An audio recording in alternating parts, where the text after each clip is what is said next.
welcome to the Raptors Weekly Podcast for the week of July the 25th. Sam is here, Sam Halako, also known as @RapsFan, who is quite proud to own that Twitter handle. Yeah, man. There's a lot of people who've been wanting to get that off me. But... Yeah? What was the most money you've been ever offered? Nothing. Just, it'd be nice if you should go with your name, blah, blah, blah, whatever. Okay. So Sam, as you know, is... Not much of an offer. Sam, as you know, is the king of the morning coffee here at Raptors Republic. And Sam, as you peruse the World Wide Web every morning in search for content, what are you finding these days with the NBA season? Well in its in the heavy part of the NBA off season. It's horrible, man. There's so much really, really bad stuff out there that I don't actually link to. Mm-hmm. Unfortunately, I have to read it. Mm-hmm. But just a lot of like, hey, let's go out and get this guy. Let's make this unimaginable trade happen, because the other team is smoking crack and Ujiri is some sort of messiah. Yeah, he's great, but he's not going to turn. Well, Sam, what would help with this podcast is if you stop rustling feathers while you're speaking. That's usually a good start. Sorry. Yeah. My boa was getting in my way. So, Sam, there's a couple of things that are happening this week as we try to keep the listener entertained over the off season. The first thing I want to get your comment on is Jay Crowder of the Boston Celtics going up against DeMario Carroll of the Toronto Raptors. Jay Crowder, when asked by somebody about the challenges he might face in the Eastern Conference, somebody put forth the Raptors in front of him, and he goes, he's not too worried about the Raptors, which was taken as a bit of a slight. What did you? And DeMario Carroll was asked about Jay Crowder saying that. And then he basically said, well, Jay Crowder is speaking from lack of experience, and basically brushed him off. Are you scared of the Celtics? Are you worried about the Celtics at all? Like, would they be the team that would get in your way from getting to the Eastern Conference Finals again? Not unless they make another move happen. They've upgraded the front court. They still have a glut of whatever they have, 2 threes, kind of like, combo guards. They have a whole lot of those kind of guys. Isaiah Thomas came out, what was it, a couple weeks ago, and said someone's going to have to drive a pickup truck and dump a boatload of cash in his driveway. I'm obviously paraphrasing. That team is, they have some nice players. Horford was a good get, but, they're better, sure, and they were a good team last year, and I think everyone agrees that Stevens is a great coach. Yeah. But, what's their identity? Like, A, B, they still need to come together. They need to, the Raptors are still a good team. Cleveland's still a good team. There's still good teams. Indiana improved. Charlotte improved. There's a lot of the teams improved, but he's just talking out loud because there's nothing else to say, and people listen to him right now. Yeah. So when I look at the Celtics, man, I don't nothing about the Celtics really scares me. They got Al Horford, and he was basically a good free agent in a not a great free agent class. So his get seems, I think, overhyped just because he was one of the few, above average free agents that were available in the East, and suddenly the Celtics are a threat. I think I was more worried about their existing 48-win team than I was with Horford, really. So I think they did improve, but I don't. In a 7-game series, do I think the Raptors can beat them? Absolutely. I don't think. I think the Raptors have the experience, 3-point shooting, and the defense as well to handle them. I'm not terribly worried about Horford at all, man. He's kind of past his prime. He was something that was obviously popular for us. He'd be a nice fit on this team. Yeah. Raptors are a better team overall than the Celtics, even with Horford. They're going to be tough. They have a lot of athletes, and they have some nice pieces on that team, but, who's going to kill you, really? Yeah. Yeah, it's not, nothing really scares me there. And we got Sullinger from them, so Yeah, so they weakened a little bit there. What did you think of Sullinger? You've been following that guy for a while. Yeah, I like him, man. He's a big boy. He needs to go on that Lowry diet. Yeah, Yeah, Ujiri needs to have that talk with him that he had with Lowry. Yeah. He's going to give us one season and, go make 20 a year next year. And then hopefully we can do something next off season. That's what I like about the Sullinger signing, is that it's so, basically the exact same as the Biyombo signing, is where you have a guy who probably would have gotten more money this year, but opted for a 1-year deal and basically bet on himself and is hoping so he says. And I think that works out well for the Raptors in the short term.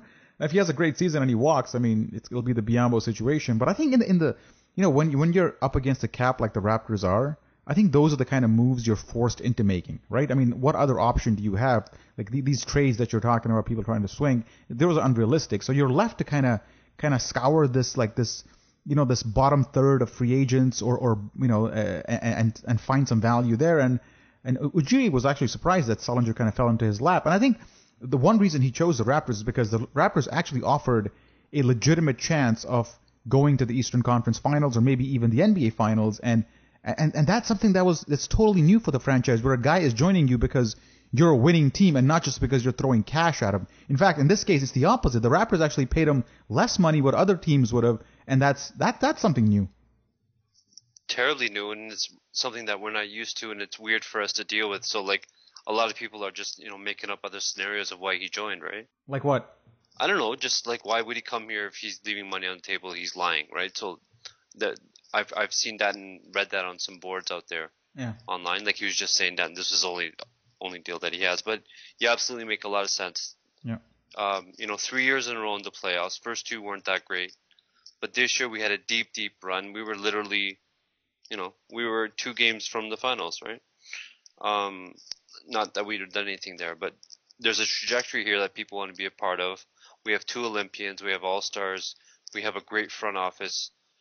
Pretty good coaching staff, great fan base. Why wouldn't you want to be a part of this? And this is something that goes back a long time.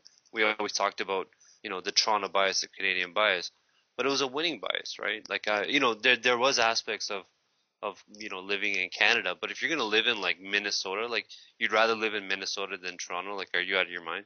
Like, I mean, there's only a handful of cities in the States that you'd rather live in other than Toronto. Yeah, definitely. I totally agree. I think it's a new feeling for the Raptors where somebody's joining it. Because in the past, people have joined the Raptors, by saying that they're joining for the winning. Hito Turkoglu comes to mind. But let's face it. I mean, we paid them a boatload of money to come here and be mediocre, and then that's really the whole reason behind it. Yeah, or they were fading stars, right? Yeah. O'Neal, Olajuwon, there was a lot of guys. Yeah, Olajuwon's the prime example, actually. Even more so than Hito. I think he's a guy that just joined for the money. Yeah, he joined for money. I mean, you look back on the deal now, it was like a 3-year, $18 million deal. Yeah. That was a much bigger contract. Oh, it's huge. 12 years ago. Yeah. That was a much bigger deal 12 years ago, and it was like 3 guaranteed years, and he was already a cripple. Yeah. And the Rockets weren't holding on to him, so. Yeah. Yeah. And I remember. We had no idea what we were getting that year. Yeah, I think at that point the franchise was just about, hey man, can we somehow like not be shit? And like one of the options of not being shit was just have a Hall of Famer come and like basically, occupy the same physical space as you. And that was the whole rationale behind Hakeem, was like, let some of that aura, that Hall of Fame aura rub on us, and that's good enough. That's worth $18 million. That's good enough, and it keeps Vince Carter happy. Yeah, did it keep Vince Carter happy? Like, well, he was the advocate for it, right? Yeah, he was the one who I remember, and this is way back when, but he was out there promoting for it and asking for it in the media. A lot of it was to appease Vince.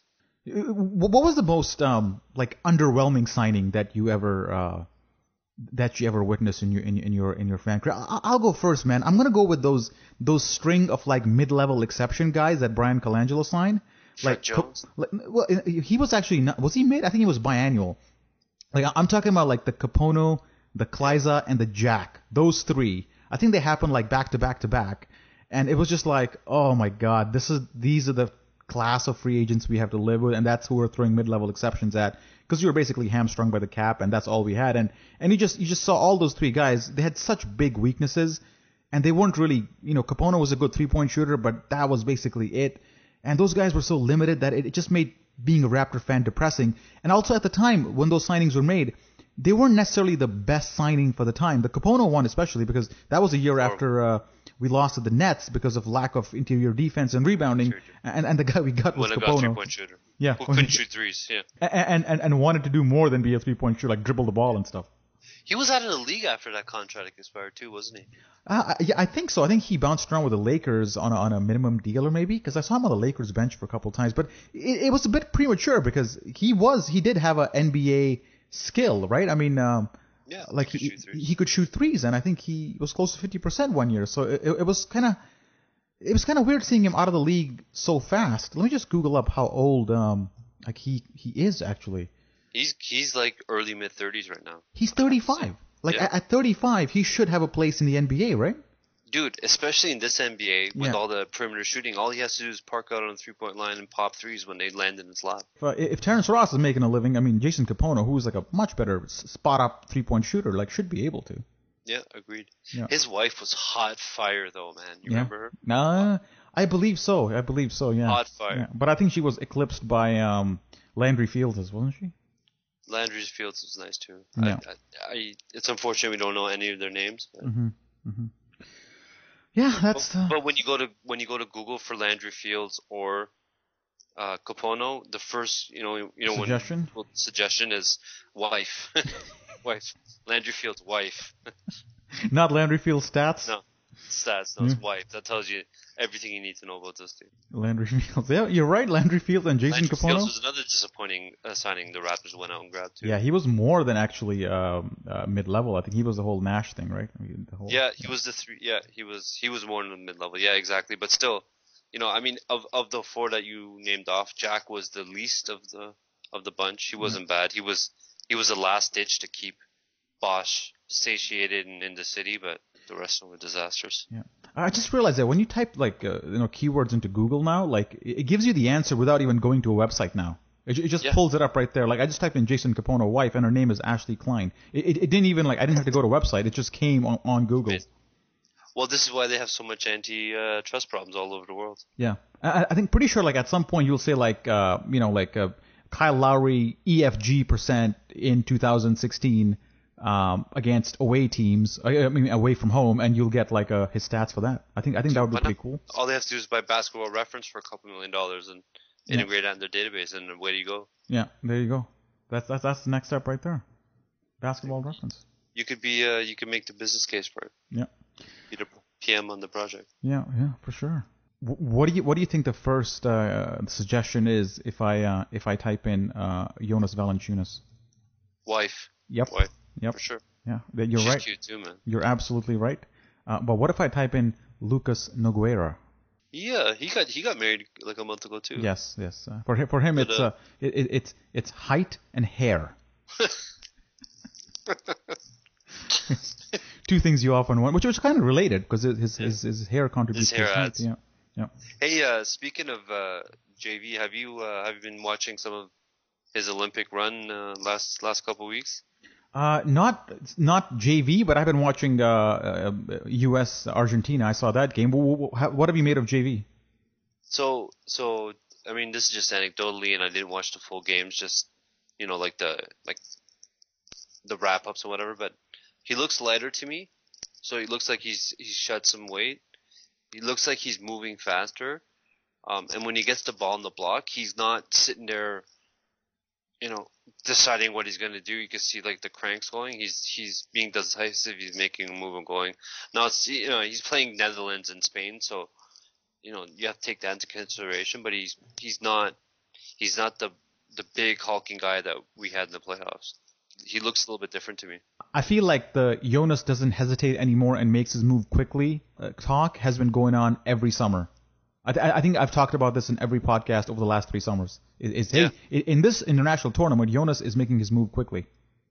So that's crazy. I don't know why that doesn't translate to the NBA. Because I remember not last summer, but the summer before.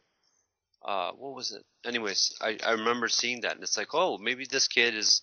Because I mean, it's no secret. I never thought he was going to be first tier center in the NBA. He's obviously good, but if another player comes up, I'm trading him. I'm not married to him as much as I'm married to DeRozan for some reason. I don't want to go into that, but.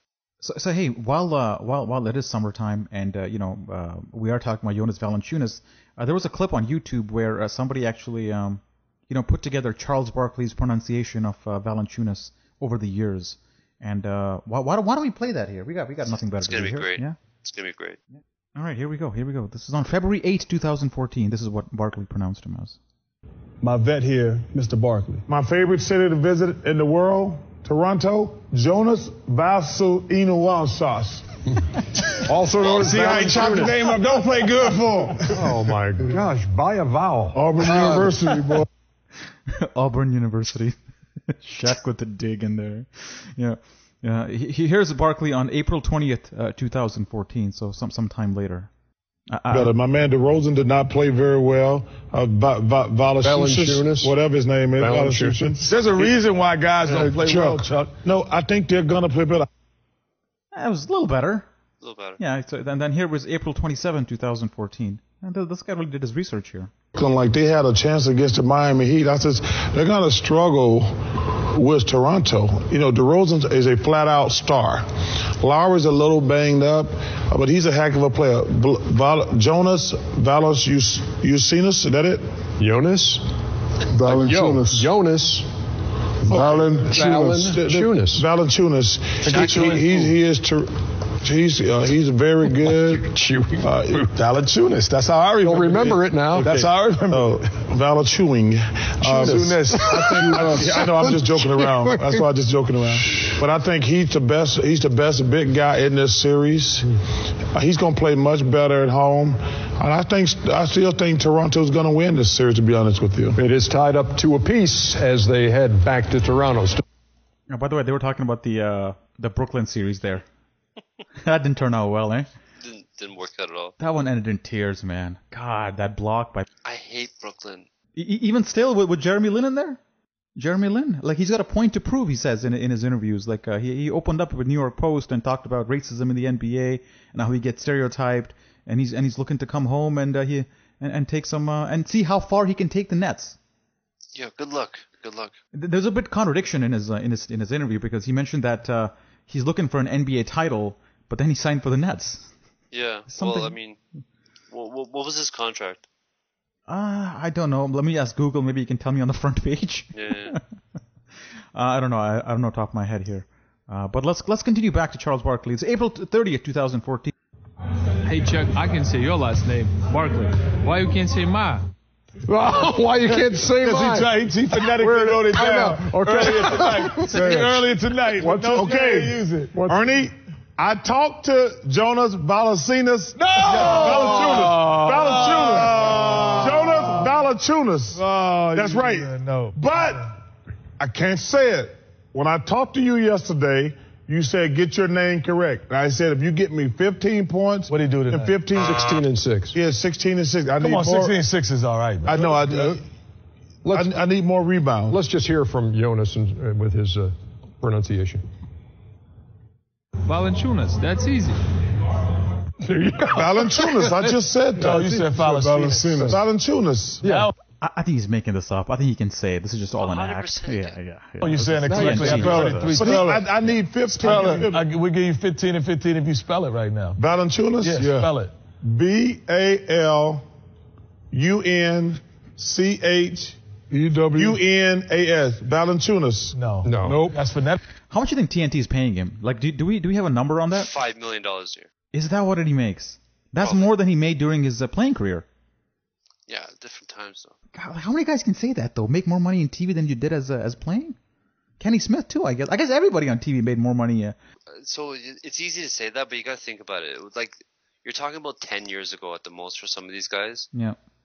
Like everything was different in the 90s, early 2000s till now. Yeah. Like remember the contract Kenyon Martin, the Knicks gave Martin. It was like $990 or something crazy. But it was like a $690 or something insane in the 90s, and we're like, oh my god, or like the one Juwan Howard or PJ Brown got from Miami. Like those are everyday things now. Like everyone's getting those now. Like even though the contracts today are like just ridiculous compared to say like even the the 2000s or whatever it was, I think the biggest jump really happened in the 90s. I think if you're like if you played in the 80s or late 80s versus if you played in the late 90s, like that jump was just massive. I think you got to be kicking yourself that you were born in the wrong time.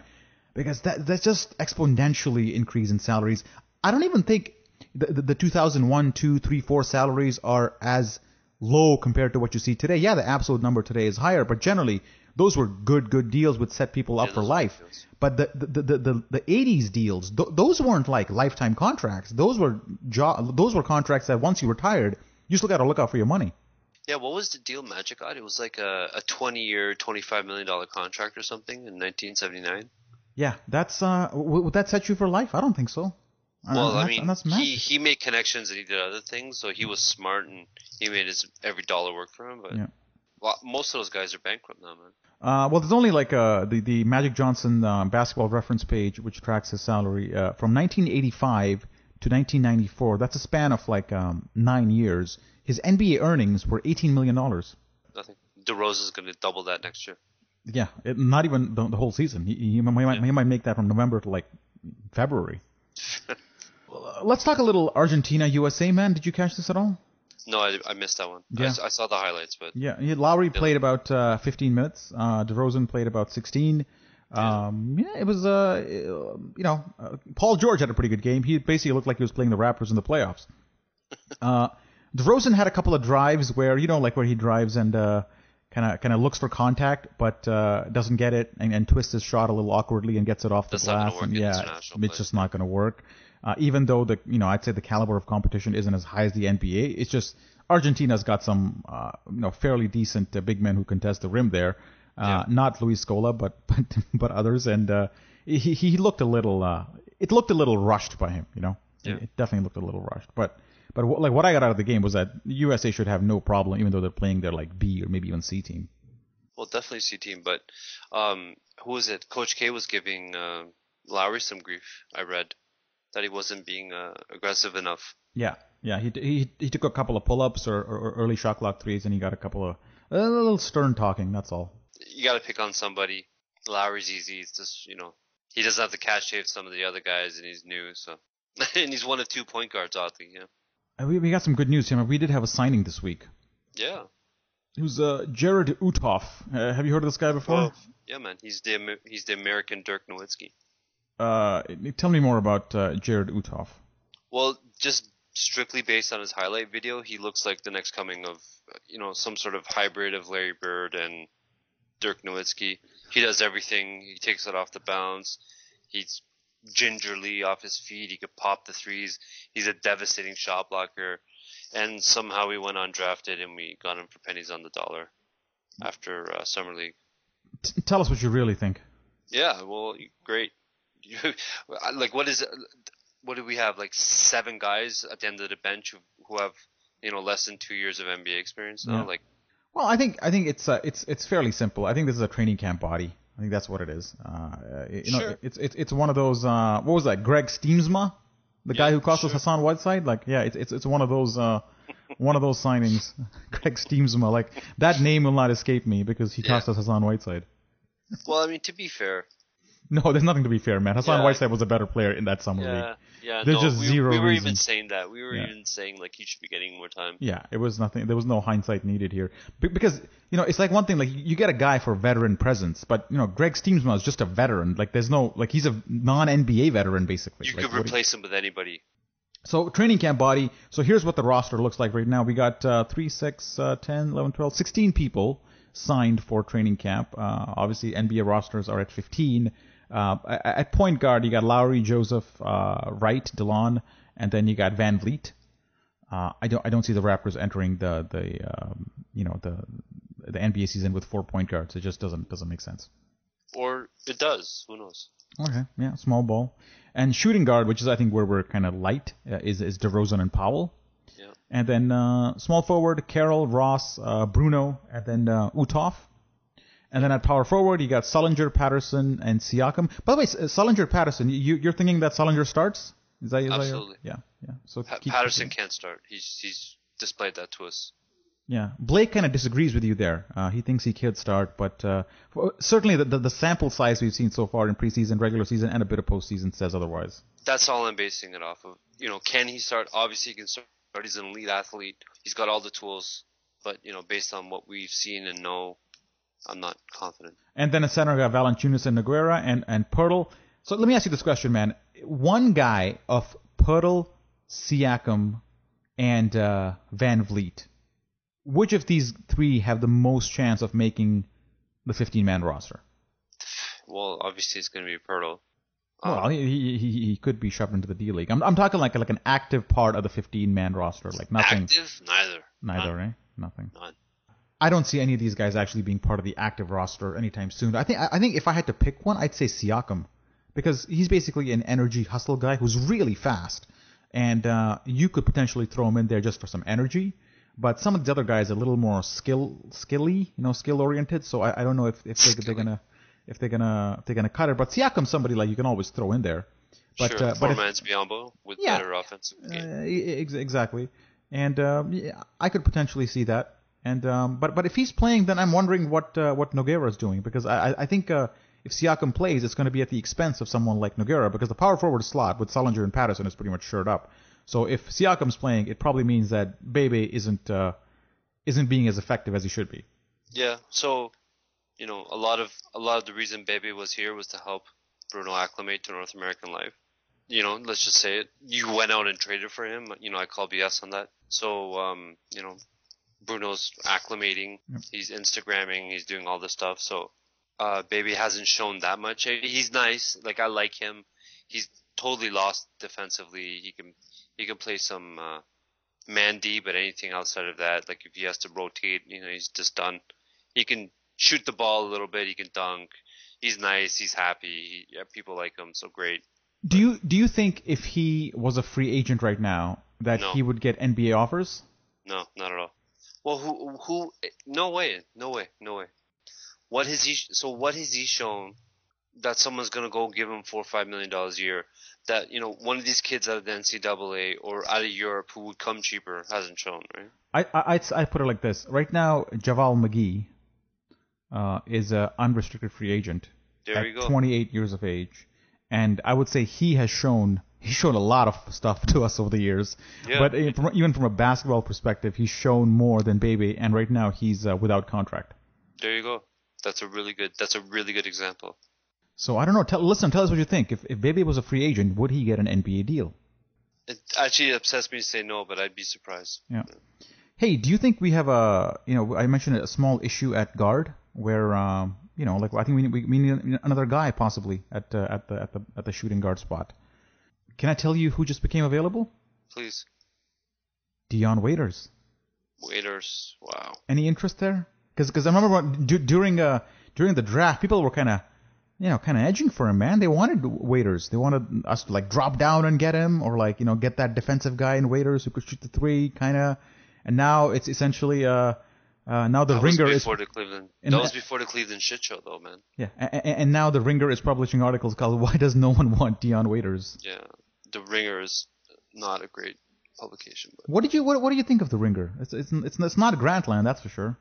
It's staffed by great writers, but it just feels like they're trying to take positions that are, it's sports, right? So there's inherent black and white and, every other color in between. But their inaugural kickoff piece that they had about black players not believing in advanced stats. That's not the Ringer, man. That's the Undefeated.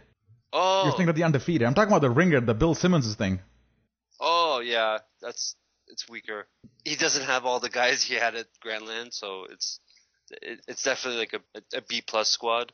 It's kind of missing Zach Lowe, isn't it? Yeah, well, Zach he was huge, right? Yeah.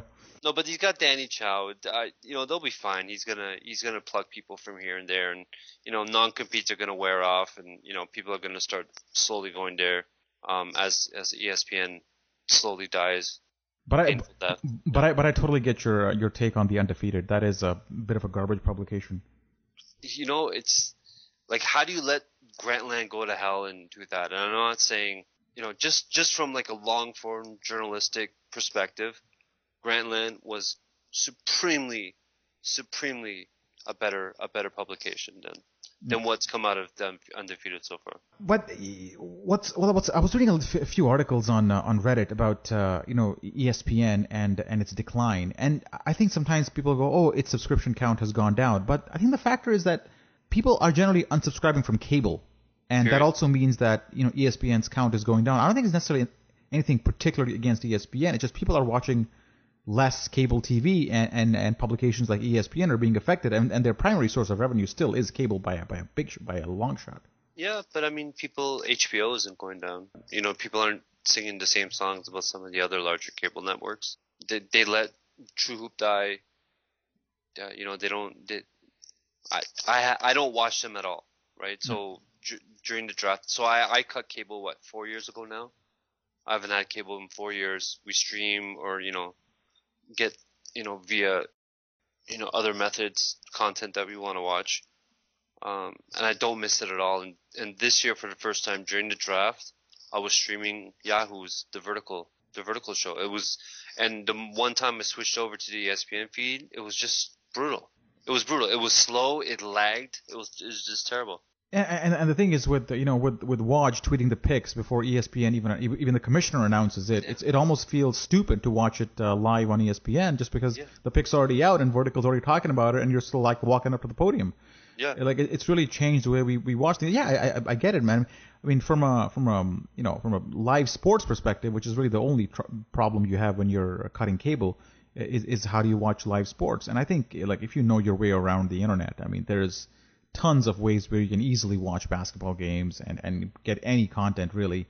And if you have to pay it, I mean, I'd rather pay whatever NBA League Pass, $140 a month or a year and get what I want. But it's just the only reason I had cable until like a couple of years ago was live sports, and since that problem was solved, there's just absolutely no need to keep it. If you're especially if you're just even a little like techie. Whatever, even if you could wait a day and you can get it off of iTunes. Yeah. You're good to go. All right, Sam. I think summertime podcasting calls for us to call it quits soon enough because I think it's been about half an hour and we've talked about a bunch of things and really talking about nothing. And at some point next week I think we'll have Tim Chisholm on the podcast and he'll give us a rundown of what he feels about the Raptors and give us his thoughts on the season and the off season and Ujiri and so on. I think we'll resume our serious basketball coverage at that point. Sam, buddy, thanks again for coming on and giving us your take on a wide variety. On non-serious Raptors issues, yeah. You're welcome. On everything from, I think we killed about 10 minutes with that Jonas thing, which is good. There you go. Yeah, that was Utah. All right. So, listener, don't judge us entirely based on this podcast. Do rate us on iTunes and Stitcher. Maybe not this podcast particularly, but generally rate us on iTunes and Stitcher. Everything. Rate everything. And tell us what you think. If you want to support Raptors Republic, go to patreon.com/Raptors Republic. I'm Zarar. I'll be back next week with hopefully Tim Chisholm where we talk about some basketball. And Sam, thanks again for coming on, man. All right, buddy. Listener, thank you most of all. Talk next week. Bye.